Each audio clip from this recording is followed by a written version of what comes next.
Depende do que você procura. Se você está procurando o cumprimento da promessa de hoje, você verá.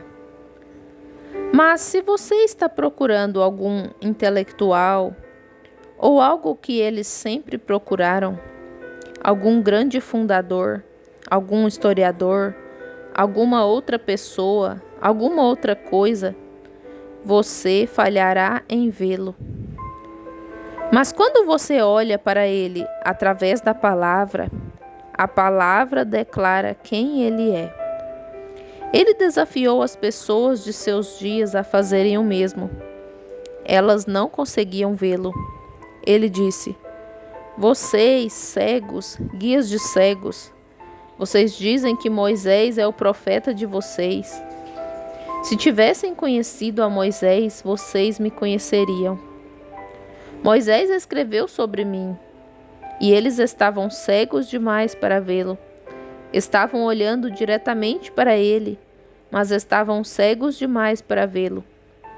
Mateus 15:14. Estou focalizando esse brilho nesta manhã por alguns minutos. Veja você.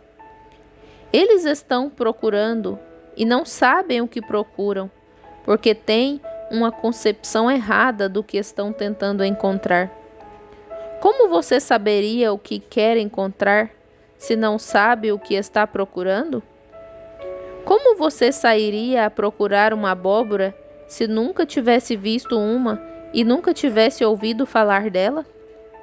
Como você procuraria uma melancia se não soubesse que existia tal coisa e como ela era?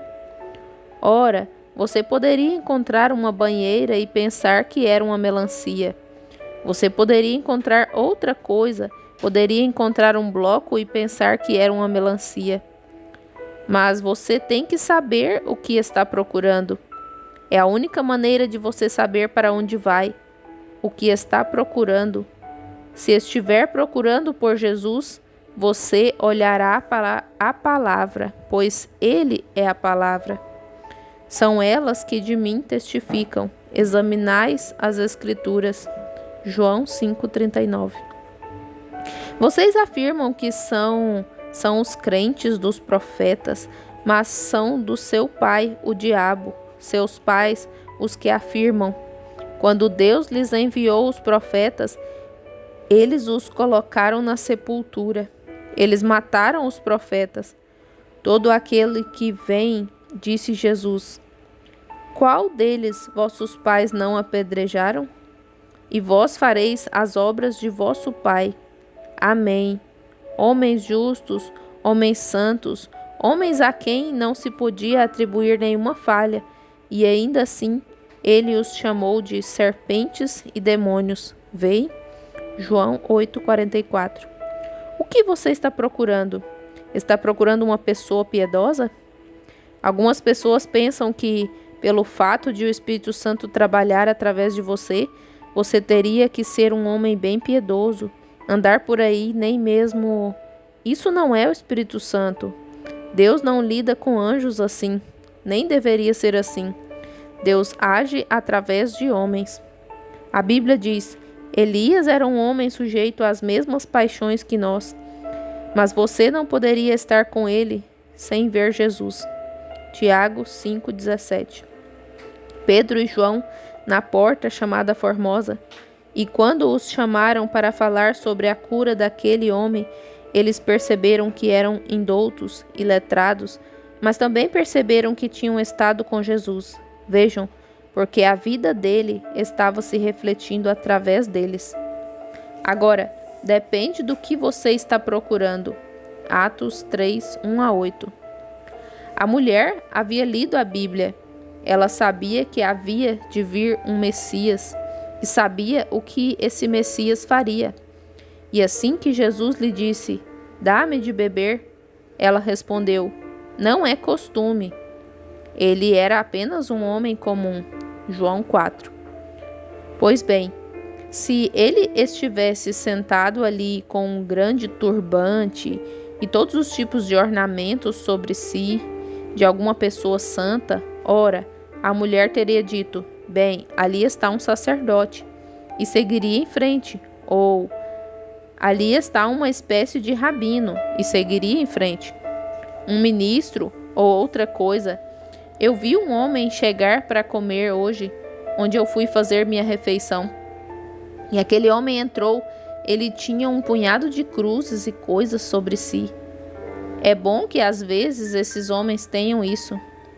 Acho que a gente deve viver uma vida. Você não tem que usar um monte de vestes sacerdotais para provar o que você é. Às vezes, eles bebem e se comportam mal, fumam cigarros e tudo mais, e tem que usar roupas de sacerdote para que se saiba se são ministros ou não. Isso é certo. Vou lhe dizer, as vestes sacerdotais que um homem deve usar são o batismo do Espírito Santo. Isso o identificará como quem esteve com Jesus. Correto. Assim, vemos que isso depende do que você está procurando. Bem vestido, bem arrumado, com algum tipo de turbante, você nunca o verá assim, porque ele era um homem comum. Deus lida com o homem. Jesus era um homem. Deus estava no homem e ele era Deus. Pois bem, vemos que essa mulher, quando viu esse sinal misterioso, que ele podia lhe dizer o que ela tinha feito de errado ou o que estava em seu coração, ela soube naquele momento que aquele era o Messias. Então, quando ela olhou para Jesus, ela viu o Messias. O Messias. Quais eram as obras do Messias? Conheceria o segredo do coração. Vocês entenderam bem? Eu me pergunto se vocês entenderão. Se você procurasse por ele nesta noite, o que você procuraria? Ele seria o mesmo. O Messias é a palavra.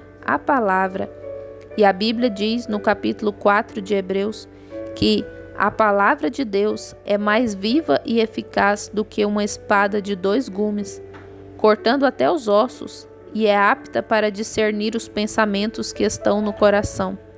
Hebreus 4:12. E quando ela soube que o Messias haveria de ser essa palavra manifestada e que poderia lhe dizer o que estava errado com ela, ela soube que aquele era o Messias.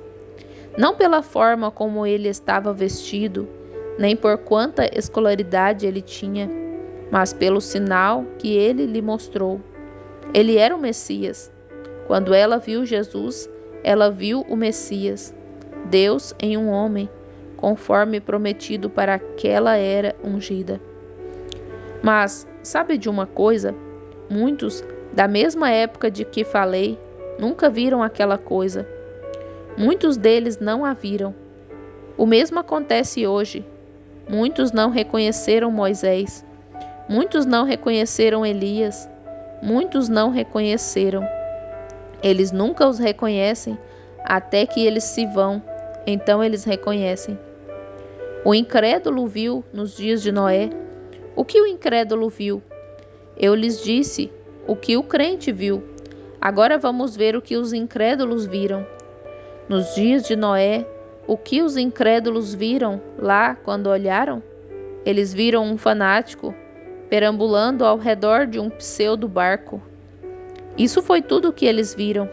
Um velho louco com longas barbas brancas que havia perdido o juízo e, contra a pesquisa e provas científicas, dizia: "Há água lá em cima." Ora, pobre homem! Eles sentiram pena dele. Ignorem-no, logo ele será declarado louco. Ele perdeu o juízo. Gênesis 6, 13 a 15.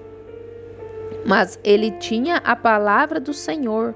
Ele estava construindo e Deus estava mostrando evidências de que o dilúvio estava chegando. Era um sinal para eles. Aqueles que não creram na história de Noé vagaram nas trevas e acabaram mortos na água e em uma sepultura no inferno. Faraó olhou certa vez. O que ele viu? O que viu Faraó? Ele viu um fanático, um suposto profeta, com muitas falsas pretensões de libertação. Foi tudo o que ele viu. Um amassador de barro, um escravo que se levantou entre o povo e que se dizia enviado por Deus para realizar milagres. Ora, Eles pensaram que o homem havia perdido. Disseram: deixe-o delirar. Eles o declararão louco depois de um tempo. Mas ele tinha o assim diz o Senhor. Os crentes, Arão, Josué e muitos deles, viram Deus em Moisés e as obras de Deus que Moisés fez. Essa era a razão pela qual eles sabiam que Deus estava nele. Eles olharam e viram Deus em Moisés. O homem rico olhou e viu exatamente quem ele era, veio, mas ele se recusou a segui-lo, porque amava demais as coisas do mundo para deixá-las e seguir Jesus. Mateus 19, 16 a 30. Quantos homens ricos que são desse tipo ouvirão essa fita? Não tem que ser sempre rico em dinheiro. Não, você pode ser rico em luxúria, rico em prazeres desta vida. Quantos homens, quantas moças e quantos rapazes não venderão sua popularidade de alguma rainha do sexo ou de algum rique com um banjo ou um violão, saindo e se divertindo com algum rock and roll ou alguma dança que eles saibam fazer? Quantos deles reivindicarão suas riquezas de popularidade e recusarão quando se sentarem nas reuniões e observarem a mão de Deus se mover e declarar sua palavra? Quantos farão isso? Ele escolheu sua denominação. Ele podia viver de acordo com ela. Jesus era um fanático para sua denominação. Então, ele tinha que tomar o que Jesus disse, ou tinha que tomar...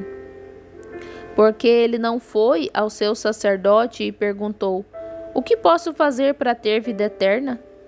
Ele sabia que o sacerdote não sabia nada sobre isso. Então ele veio a Jesus e interrogou: o que posso fazer? Jesus disse: guarde os mandamentos. Jogou aquilo de volta em seu colo. Ele respondeu: eu tenho feito isso. Ele disse: guarde os mandamentos. Então, ele ainda não tinha vida eterna, e ele sabia que não tinha. Você pode guardar todos os mandamentos e ainda não ter vida eterna.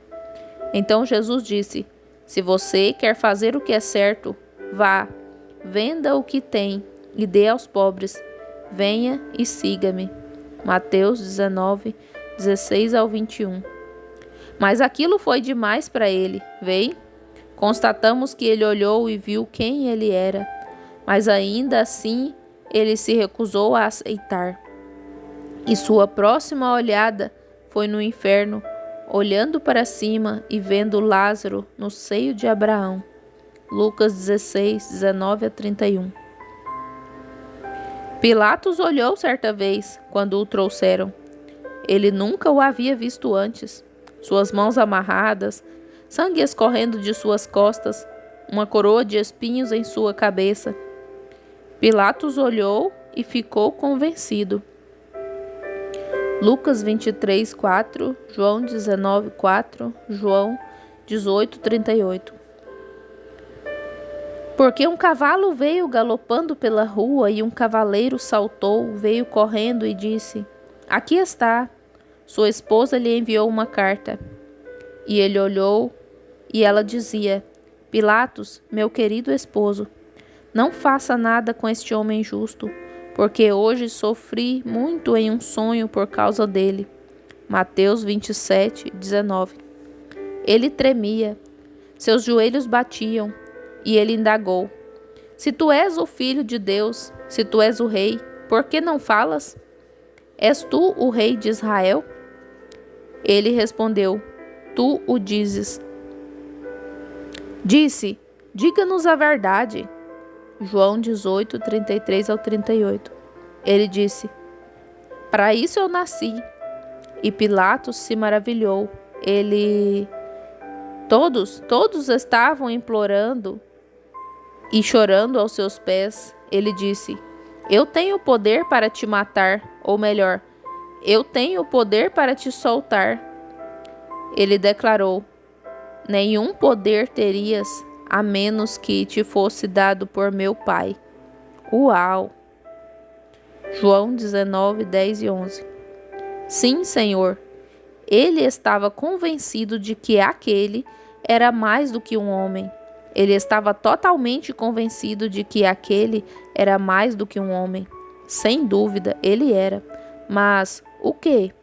Sua política e popularidade eram muito grandes. Vejam, ele o rechaçou. Sua popularidade era muito grande. A política, sua posição na vida eram muito grandes para aceitar esse fanático. Eu me pergunto quantos Pilatos estarão ouvindo isso, que sua posição em alguma denominação será muito grande para aceitar o verdadeiro Senhor Jesus na posição em que ele está hoje. O soldado romano olhou para Jesus na cruz.